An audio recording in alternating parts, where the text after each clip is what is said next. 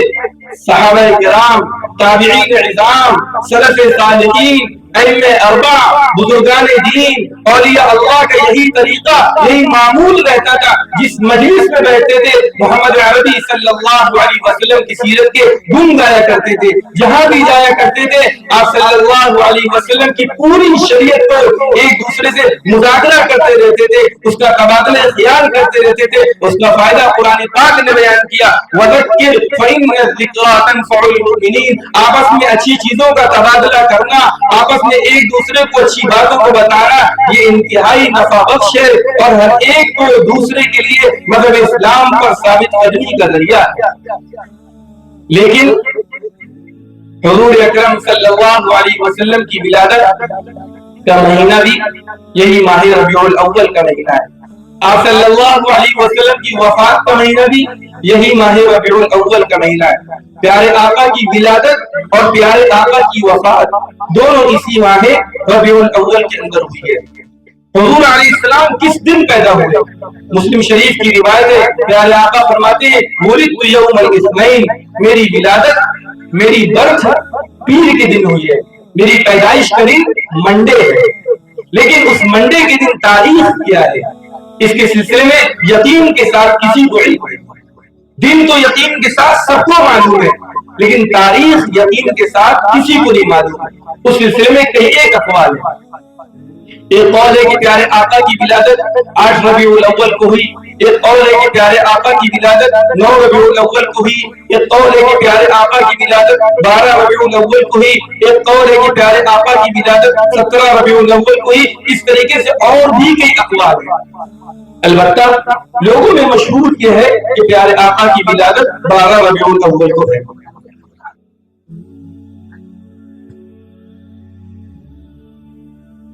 لیکن یہ صرف مشہور ہے، یقین سے کوئی نہیں کہہ سکتا۔ میں اس کی دلیل دیتا ہوں آپ کو۔ آپ صلی اللہ علیہ وسلم نے فرمایا کہ مجھے پیر کے دن پیدا کیا گیا۔ جب بچے کی ولادت ہوتی ہے اس کو تو کچھ بھی نہیں پتا ہوتا کہ کیا ہو رہا ہے، لیکن پھر بیان کیا حضور نے، اور ہمارا عقیدہ ہے حضور علیہ السلام اپنی طرف سے کچھ نہیں کہتے۔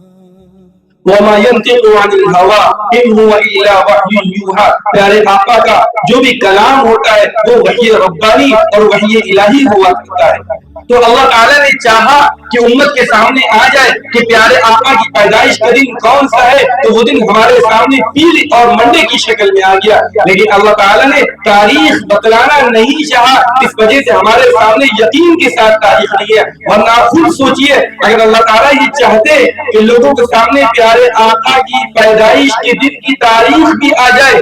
تو کیا کوئی طاقت روک سکتی تھی؟ اللہ تعالیٰ ایک وحی نازل فرماتے، اے پیغمبر آپ لوگوں کے سامنے اعلان کہہ دیجئے وہ پیر کا دن جس دن میری ولادت ہوئی اس دن ربیع الاول کی 16 تاریخ تھی۔ یہ محمد عربی صلی اللہ علیہ وسلم نے پورے ذخیرے حدیث میں، تمام روایات میں، قرآن پاک کی تمام آیات میں کہیں کوئی نہیں دکھا سکتا کہ حضور نے یقین کے ساتھ کہہ دیا ہو میری ولادت کا دن، میری پیدائش کی تاریخ کھلا ہے۔ ایسا کیوں ہوا؟ وہ اس وجہ سے ہوا کہ حضور کی پیدائش کی تاریخ میں ہم سب کے لیے کوئی سبق نہیں ہے۔ حضور کی پیدائش کی تاریخ میں ہم سب کے لیے کوئی درس نہیں ہے، کوئی عبرت نہیں ہے۔ اگر عبرت کی چیز ہوتی تو قرآن پاک عبرت سے بھرا ہے، احادیث مبارکہ عبرت اور دروس اور اسباق اور لیسن سے بھری ہوئی ہے۔ اگر اس میں کوئی سبق اور کوئی لیسن ہمارے لیے ہوتا تو ضرور بھی ضرور وہ قرآن پاک کا حصہ ہوتا، ورنہ کم از کم پیارے آقا کی احادیث مبارکہ کا حصہ تو ضرور ہوتا، لیکن نہیں ہے اس کا مطلب نہیں ہے۔ اور میں ایک بات اور واضح کر دوں کہ 12 ربیع الاول یہ عوام میں تو مشہور ہے، لیکن یقین کے ساتھ کوئی نہیں کہہ سکتا، اور یہ 12 ربیع الاول پیارے آقا کی پیدائش کی تاریخ نہیں ہے۔ اس کی دوسری دلیل یہ ہے کہ جس سال پیارے آقا کی ولادت ہوئی انگریزی اعتبار سے 571 عیسوی ہے، اپریل کا مہینہ ہے، اور اپریل کے مہینے کی 20 تاریخ ہے یا 22 تاریخ ہے۔ اور یقین سے آپ کو معلوم ہے کہ پیارے آقا کی ولادت پیر کے دن ہوئی ہے. یہ معلوم ہے کہ پیارے آقا پیر کے دن جلوہ افروز ہوئے. اگر آپ آج کی تاریخ سے, جیسے 2024 چل رہا ہے, اگر آپ تاریخ کی طرف لوٹیں اور تمام کیلنڈرز کو پیچھے کی طرف دھکیلیں اور سارے مہینے چاہے آپ 29 کے جوڑ لیں یا سارے مہینے آپ چاہے 30 کے جوڑ لیں یا آپ کچھ مہینے 29 کے جوڑ لیں اور کچھ مہینے 30 کے جوڑ لیں, پیر کا دن 12 ربیع الاول کو پڑھتا ہی نہیں. ہم 12 ربیع الاول کو ولادت کا جشن مناتے ہیں نا, تو ثابت تو ہونا چاہیے نا. اچھا دن یقین سے معلوم ہے, مسلم شریف کی روایت ہے, بالکل صحیح حدیث ہے, ولدت یوم الاثنین, کہ پیر کے دن میری ولادت ہوئی. اب اگر پیچھے کی طرف لوٹے تو وہ پیر کا دن 12 ربیع الاول کو پڑھتا ہی نہیں ہے. پیر کا دن یا تو 8 ربیع الاول کو پڑھتا ہے یا پیر کا دن 9 ربیع الاول کو پڑھتا ہے. اس وجہ سے اوتھینٹک جو بات ہے وہ یہ ہے کہ پیارے آقا کی ولادت یا تو 8 ربیع الاول کو ہے یا 9 ربیع الاول کو ہے, اس لیے کہ 8 ربیع الاول میں بھی پیر پڑھ رہا ہے اور 9 ربیع الاول میں بھی پیر پڑھ رہا ہے. 12 ربیع الاول میں اس سن میں پیر پڑھ ہی نہیں رہا. اس بات کی دلیل ہے کہ 12 ربیع الاول پیارے آقا کی ولادت کی تاریخ نہیں ہو سکتی. اسی طریقے سے عوام میں مشہور ہے کہ پیارے آقا صلی اللہ علیہ وسلم کی جو وفات ہے وہ بھی 12 تاریخ کو ہے. چنانچہ عوام کہتی ہے بھائی 12 وفات کب ہے, یعنی وفات کی تاریخ یہی 12 ہے, جبکہ یہ بھی صرف مشہور ہے, اوتھینٹک نہیں ہے. یقین سے تو کوئی نہیں کہہ سکتا, لیکن جو بات تاریخی اعتبار سے اور ہسٹوریکل وے میں اگر جا کر دیکھی جائے گی تو وہ وفات کی جو تاریخ ہے وہ 2 ربیع الاول ہے. وفات کی تاریخ ہے تو 1 ربیع الاول ہے یا 2 ربیع الاول ہے. خلاصہ یہ ہے کہ پیارے آقا کی ولادت بھی اسی ربیع الاول کے مہینے میں ہے اور پیارے آقا کی وفات بھی اسی ربیع الاول کے مہینے میں, اور یہ دونوں چیزیں پیر کے دن ہوئی ہیں. اس پیر کے دن تاریخ کون سی ہے یہ یقین کے ساتھ نہ قرآن پاک میں ہے نہ احادیث مبارکہ میں ہے. اگر تاریخی اعتبار سے مضبوط بات ہو سکتی ہے تو ولادت کے لیے 8 ربیع الاول یا 9 ربیع الاول اور وفات کے اعتبار سے 1 ربیع الاول یا 2 ربیع الاول ہو سکتی ہے. اب جو کچھ ہم کر رہے ہوتے ہیں یہ ربیع الاول کی برکت سمجھ کر کر رہے ہوتے ہیں. ربیع الاول کی فضیلت اس اعتبار سے تو بہت بڑی ہے کہ اس کائنات کی سب سے عظیم ہستی کا وجود اسی ربیع الاول کے مہینے ہوا. اس کے علاوہ ربیع الاول کی الگ سے کوئی فضیلت نہیں ہے. سوال کرتے ہیں لوگ ربیع الاول کے اعمال بتائیے,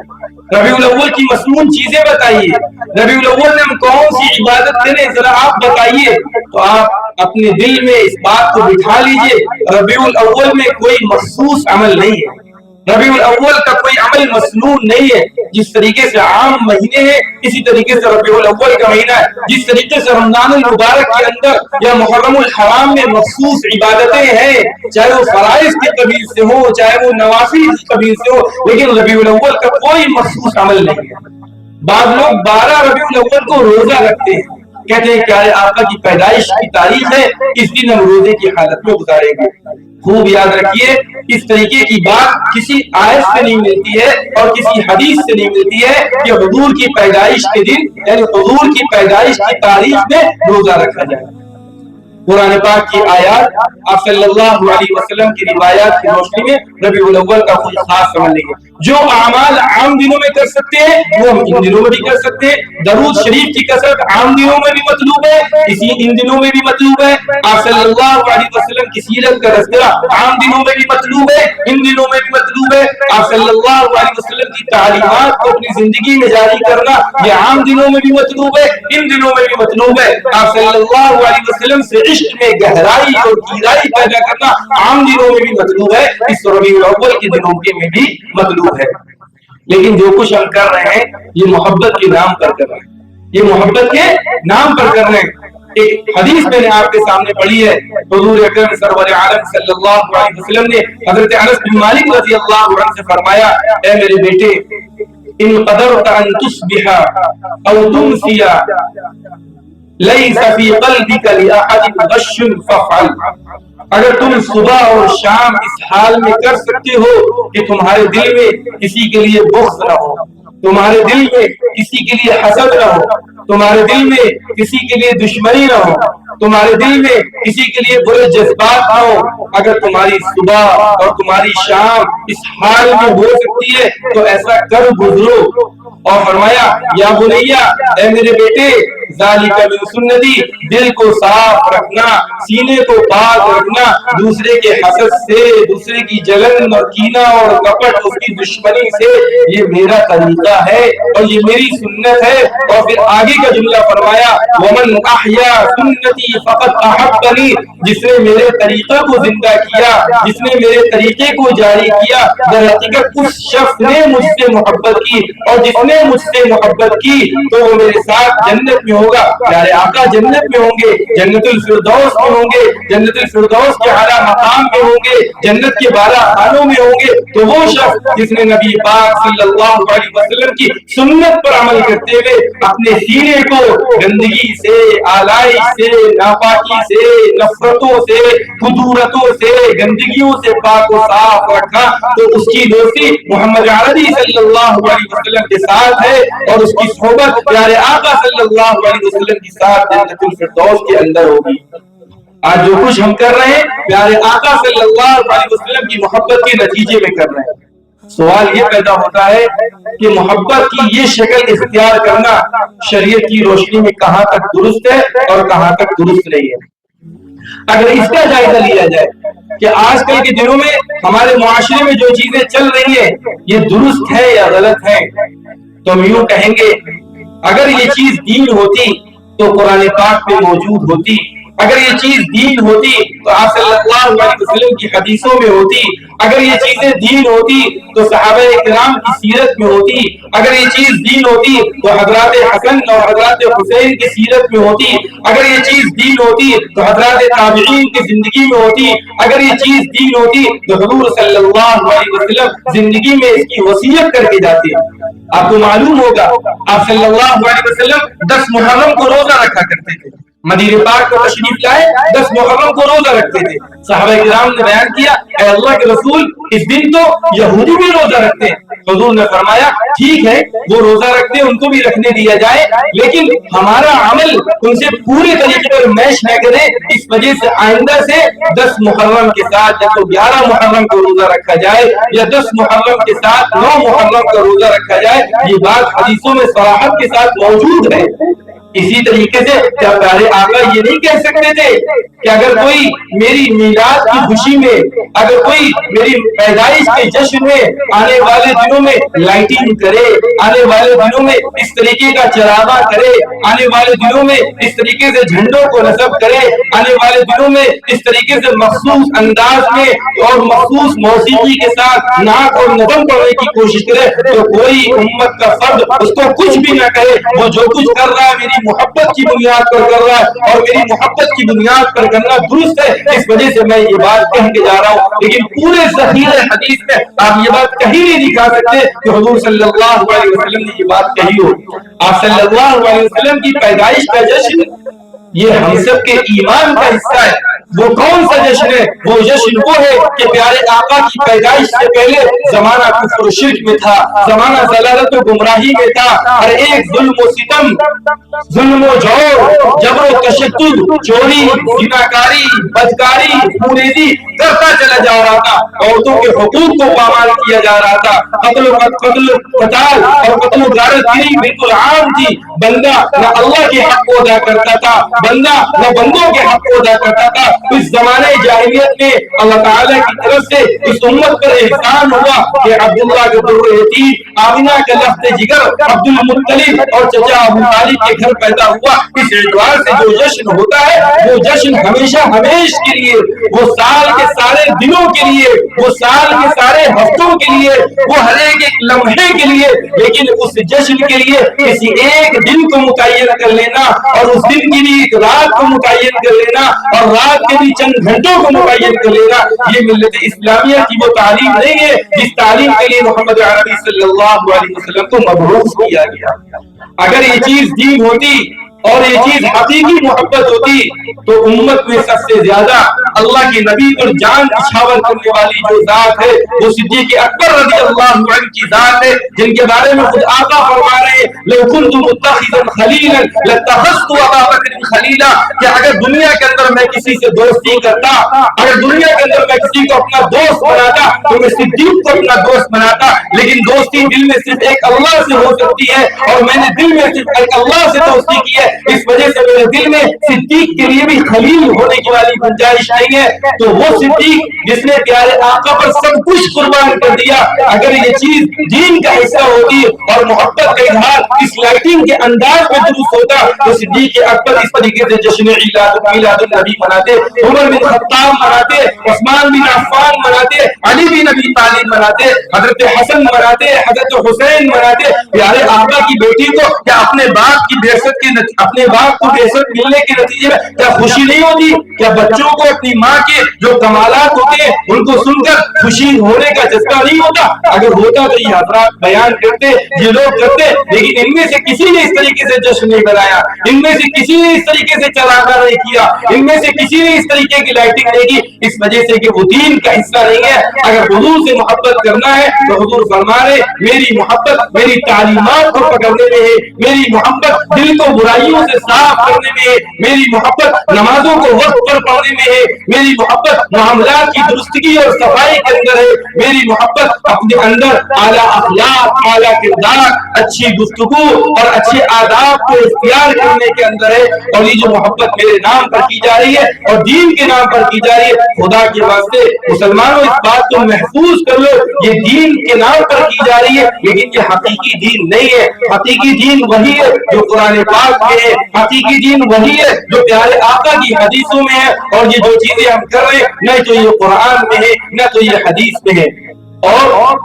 جو کچھ ہم کر رہے ہوتے آج کل کی راتوں کے اندر، خدا کے واسطے آپ دیکھیے مردوں کا اجتماع، عورتوں کا اجتماع، آگ کے گناہ، ہر ایک کا جسم دوسرے کے جسم سے رگڑ رہا ہے، راستوں کو بند کیا جا رہا ہے اور گناہوں کا وجود عمل میں آ رہا ہے۔ یہ چیزیں کیا اسلام نے منع نہیں کی؟ قرآن پاک کی آیت کیا ہمارے سامنے نہیں ہے؟ سورہ نور آیت نمبر 30 میں اللہ تعالیٰ فرماتے قل للمؤمنین یغضوا من ابصارهم ويحفظوا فروجهم، اور آیت نمبر 31 میں فرماتے وقل للمؤمنات یغضضن من ابصارهن ويحفظن فروجهن، اے پیغمبر ایمان والے مردوں سے کہہ دیجئے اور ایمان والی عورتوں سے کہہ دیجئے اپنی نگاہوں کی حفاظت کرے، اپنی شرمگاہوں کی حفاظت کرے، اپنی نگاہوں کو پست رکھے۔ یہ جو کچھ ہم کر رہے ہیں پیارے آقا کی محبت کے نتیجے میں کر رہے ہیں اور محبت کا اظہار اس طریقے سے کر رہے ہیں کہ قرآن کریم کی آیات کو پامال کیا جا رہا، آپ صلی اللہ علیہ وسلم کی روایات کو پامال کیا جا رہا، حضور صلی اللہ علیہ وسلم کی روح کو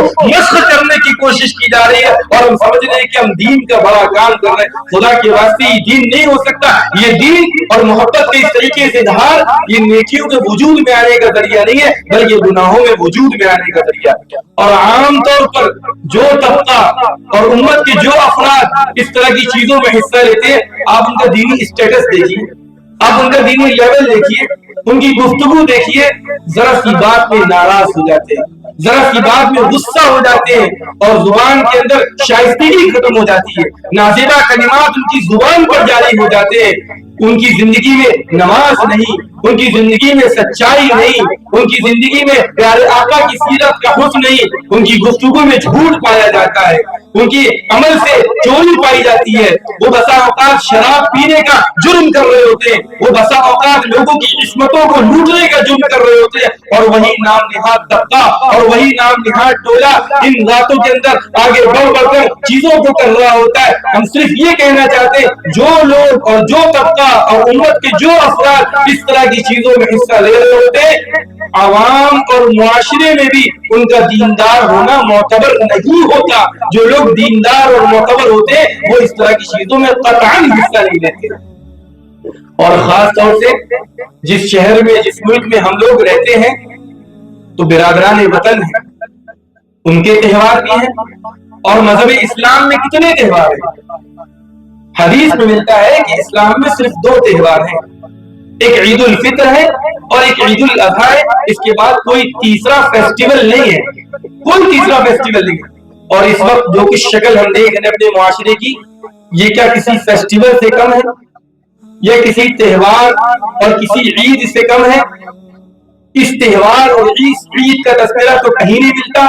پھر ہم نے اس کو اپنی طرف سے جاری کیا. اسی کو تو پیارے آقا بیان کر کے گئے، من احدث فی امرنا ھذا فہو رد، کہ میرے جانے کے بعد یا میری زندگی میں میرے جیتے جی جس نے میرے دین میں کسی چیز کو ایجاد کر دیا، جو چیز میں جاری کر کے نہیں جا رہا ہوں اس چیز کو بعد والے لوگ جاری کر رہے ہیں، تو خوب یاد رکھو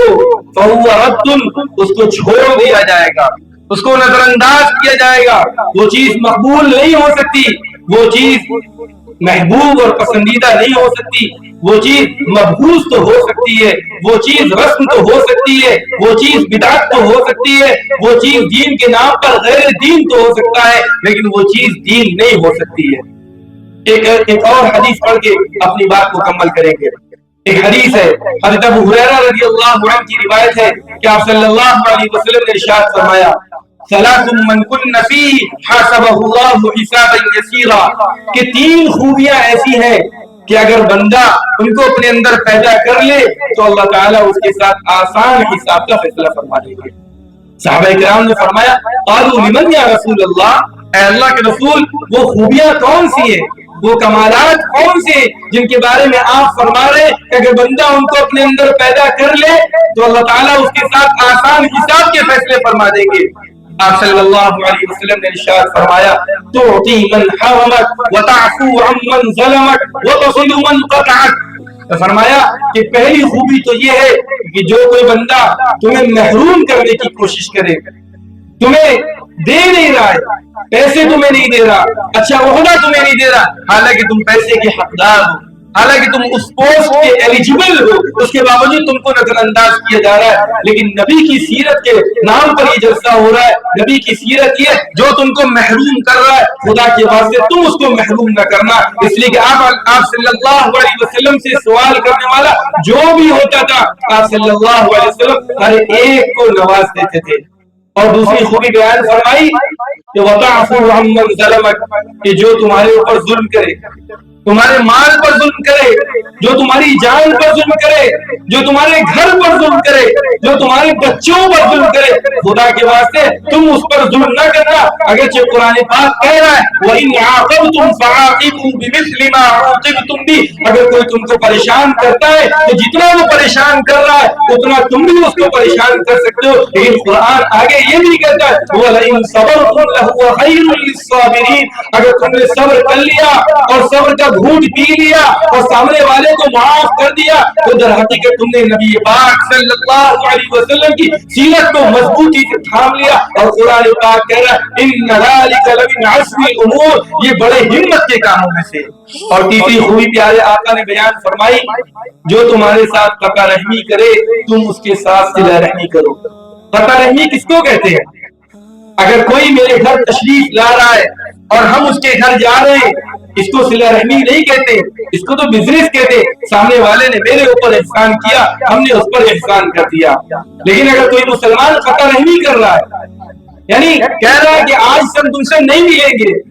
آج سے موت مٹی چھوٹی ہوئی ہے، آج سے تمہارے در پر کبھی نہیں دکھائی دیں گے، تمہارے وہاں کچھ بھی ہو جائے بندہ کبھی حاضر نہیں ہوگا، در حقیقت یہ قطع رحمی ہے. اور اس کے مقابلے میں صلہ رحمی یہ، اس کے باوجود تم اس کے گھر پر جاؤ، اس کے دروازے پر دستک دو، اس سے بڑھ کر سلام کرو، اس سے بڑھ کر مصافحہ کرو، اس سے بڑھ کر معانقہ کرو، اس سے بڑھ کر گلے ملو. یہ ہے پیارے آقا صلی اللہ علیہ وسلم کی سیرت. اگر کوئی بندہ ان تین خوبیوں کو اپنے اندر پیدا کر لے تو صحابہ کرام نے فرمایا فَإِذَا فَعَلْتُ ذَلِكَ فَمَا لِيَ يَا رسول اللہ، اے اللہ کے رسول اگر ہم نے ان تین کوالٹیز کو اپنے اندر پیدا کر لیا تو مجھے انعام میں کیا ملے گا؟ آپ صلی اللہ علیہ وسلم نے ارشاد فرمایا ان تحاسب حسابا یسیرا وادخلک اللہ الجنۃ بفضلہ، کہ اللہ تعالیٰ تمہارے ساتھ آسان حساب کے فیصلہ فرما دے گا اور اللہ تعالیٰ تم کو اپنے فضل سے جنت میں داخل فرما دے گا. یہ جو کچھ ہم کر رہے ہیں محمد عربی صلی اللہ علیہ وسلم کی محبت کے نام پر کر رہے ہیں، لیکن ہمارے جسم تو ملے ہوئے ہیں لیکن ہمارے دل ایک دوسرے سے پھٹے ہوئے، ہم دلوں کے اندر ایک دوسرے سے دشمنی رکھے ہوئے، ایک دوسرے سے عداوت اور ایک دوسرے سے نااتفاقی رکھے ہوئے. اگر پیارے آقا کی سے سچی محبت کرنا ہے تو خدا کے واسطے اپنے دلوں کو دشمنیوں سے پاک کر لو. اگر پیارے آقا آقا سے سچی محبت کرنا ہے تو اس کے اظہار کا طریقہ یہ کہ جن رشتہ داروں کو ڈائلاگ دے کر واپس آ گئے کہ آج کے بعد تمہارے گھر پر نہیں آئیں گے، پیارے آقا کی سیرت پر عمل کا تقاضا یہ، بڑھ کر ان کے گھر پر جاؤ، سلام کرو، کلام کرو، آپس میں لین دین کرو، ہدیے کا تبادلہ کرو اور ایک دوسرے کی ضیافت کرو، ایک دوسرے کی عیادت کرو، اگر کسی کا انتقال ہو جائے تو ایک دوسرے کی تعزیت کرو۔ اگر نبی پاک صلی اللہ علیہ وسلم سے کسی کو سچی محبت ہے تو جو شخص، جو ادارہ، جو فاؤنڈیشن، جو آرگنائزیشن ہمیں نظر انداز کر رہی ہے، اس کے نظر انداز کرنے کے باوجود خدا کے واسطے نبی کی سیرت یہ ہے کہ تم اس کو نظر انداز نہ کرو۔ لیکن آج کی رات محبت کے نام پر، پیارے آقا کی سیرت کے نام پر جو کچھ ہم کر رہے ہیں کرتے ہیں، لیکن پیارے آقا کی سیرت اور اس کے سلوک کی شکل میں ہمارے سامنے نہیں ہے۔ پیارے آقا کی سیرت ایک دوسرے کو معاف کرنے کے نتیجے میں ہمارے سامنے نہیں ہے۔ پیارے آقا کی سیرت ایک دوسرے کے ساتھ خیر خواہی کرنے میں ہمارے سامنے نہیں ہے۔ پیارے آقا کی سیرت ایک دوسرے کو آگے بڑھانے کی شکل میں ہمارے سامنے نہیں ہے۔ پیارے آقا کی سیرت اچھی معاشرت، اچھا رہن سہن، زندگی کے آداب، اخلاق، اقوال اور کردار کو گزارنے میں اور اپنانے میں ہمارے سامنے نہیں ہے۔ اس جلسے کا پیغام اور اس جلسے کا جو میسج ہے وہ یہی ہے کہ پیارے آقا صلی اللہ علیہ وسلم جس مقصد کے لیے مبعوث ہوئے، خدا کے واسطے اس مقصد کو مضبوطی سے تھام لو۔ کہنے والے تو نعت میں کہہ رہے ہیں کہ آمنہ کا لال آ گیا، خدا کے واسطے ذہن تو دوڑاؤ، آمنہ کا لال کس وجہ سے آیا؟ آمنہ کا لال کس وجہ سے آیا؟ وہ قرآن پاک نے بیان کیا، هو الذی بعث فی الأمیین رسولا منهم یتلو علیہم آیاتی ویزکیہم ویعلمہم الکتاب والحکمہ۔ یہ آمنہ کا لال چار مقصد کے تحت آیا، اللہ کی آیتوں کو پڑھ پڑھ سنانے کے مقصد سے آیا، اللہ کی آیتوں کی تعلیم دینے کے مقصد سے آیا۔ قرآن پاک کی یہ آیت کا ترجمہ یہ ہے، قرآن پاک کی آیت کا مطلب یہ ہے، قرآن پاک کی آیت کا شان نزول اور پس منظر یہ ہے۔ اور آمنہ کا لال کے آنے کا جو تیسرا مقصد ہے، جو باطنی اخلاق ہے، جو ہمارے دلوں میں بخل پنپ رہا ہے، جو ہمارے دلوں میں حسد پنپ رہا ہے، جو ہمارے دلوں میں بزدلی پنپ رہی ہے، ان باطنی اخلاق سے اور باطنی کمیوں سے پاک کرنے کے لیے آمنہ کا لال آیا۔ اور آمنہ کے لال کے آنے کا جو چوتھا مقصد ہے وہ والحکمہ کی شکل میں، جو احادیث مبارکہ کا بڑا لمبا چوڑا ذخیرہ ہمارے سامنے موجود ہے، بخاری شریف کی شکل میں، ترمذی شریف کی شکل میں، مسلم شریف کی شکل میں، نسائی شریف کی شکل میں، نام لیتے چلے جائیں، حدیثوں کی 50 کتابیں آپ کے سامنے موجود ہے۔ آمنہ کا لال ان مقاصد کے تحت آیا۔ آمنہ کا لال کے آنے کا مقصد یہ بالکل نہیں ہے کہ 11 ربیع الاول کی رات کو یا 12 ربیع الاول کے دن کو اس طرح کا اجتماع کر لیا جائے، اس طرح کی میٹنگ کر لی جائے، اس طرح کی سمیریں لگا لی جائے، اس طرح کی مبارکبادیاں دے دی جائے، اس طرح کے نعرے بازی کر لیا۔ خدا کے واسطے یہ آمنہ کے لال کے آنے کا مقصد نہیں ہے۔ آمنہ کے لال کے آنے کا مقصد ایک حدیث میں بیان فرمایا، بعثت لأتمم مکارم الاخلاق، مجھے بھیجا اس وجہ سے کیا ہے کہ میں خوبیوں کی تکمیل کر دوں۔ یہ آمنہ کے لال کی خوبی نہیں ہے کہ راستوں کو بند کر دیا جائے، یہ آمنہ کے لال کی خوبی نہیں ہے اگر کسی نے میرا ہاتھ پکڑ لیا میری زبان سے گالی نکل جائے، یہ آمنہ کے لال کی خوبی نہیں ہے کہ ہم جلوس کے اندر اپنی گاڑی کو آگے بڑھانے کے لیے غلط طریقے سے پیش آئے، یہ آمنہ کے لال کی خوبی نہیں ہے کہ رات بھر جاگ کر صبح سویرے مسجدوں کو ویران کیا جائے، یہ آمنہ کے لال کی خوبی نہیں ہے کہ آمنہ کے لال کے نام پر جو جلوس نکالا جا رہا ہے اس میں ماؤں اور بہنوں کے لیے بدنظری کا سامان تیار کیا جائے، یہ آمنہ کے لال کی خوبی نہیں ہے، یہ ان راتوں کے اندر جو طوفان بدتمیزی کیا جا رہا اس کو کسی طریقے سے روا رکھا جائے۔ خدا کے واسطے ہوش کا ناخن لے لو، قیامت قریب ہے، موت قریب ہے، خدا کے واسطے موت سے پہلے موت کی تیاری کر لو اور کوشش کرو کہ ہماری موت اس حال میں آئے کہ اللہ کے وہاں اگر پیشی ہو تو اللہ تعالیٰ فرما دے اس بندے کو جہنم سے کھینچ لو اور اس بندے کو جنت میں داخل کر دو۔ اور قرآن کہہ رہا ہے فمن زحزح عن النار وادخل الجنة فقد فاز، جس کو جہنم سے کھینچ لیا گیا اور جنت میں داخل کر دیا گیا، در حقیقت اس کو وہی در حقیقت کامیاب ہے، اور جو جنت میں داخل ہو گیا اس کو اللہ کی خوشنودی حاصل ہو گئی، اور جس کو اللہ کی خوشنودی حاصل ہو گئی پوری کائنات اس کو حاصل ہو گئی۔ میں انہی تمام باتوں پر اپنی باتوں کو مکمل کرتا ہوں۔ اللہ تعالی ہم سب کو کہنے سننے سے زیادہ عمل کی توفیق نصیب فرمائے۔ اللہ ربی والاسلام دینی ومحمدا رسول اللہ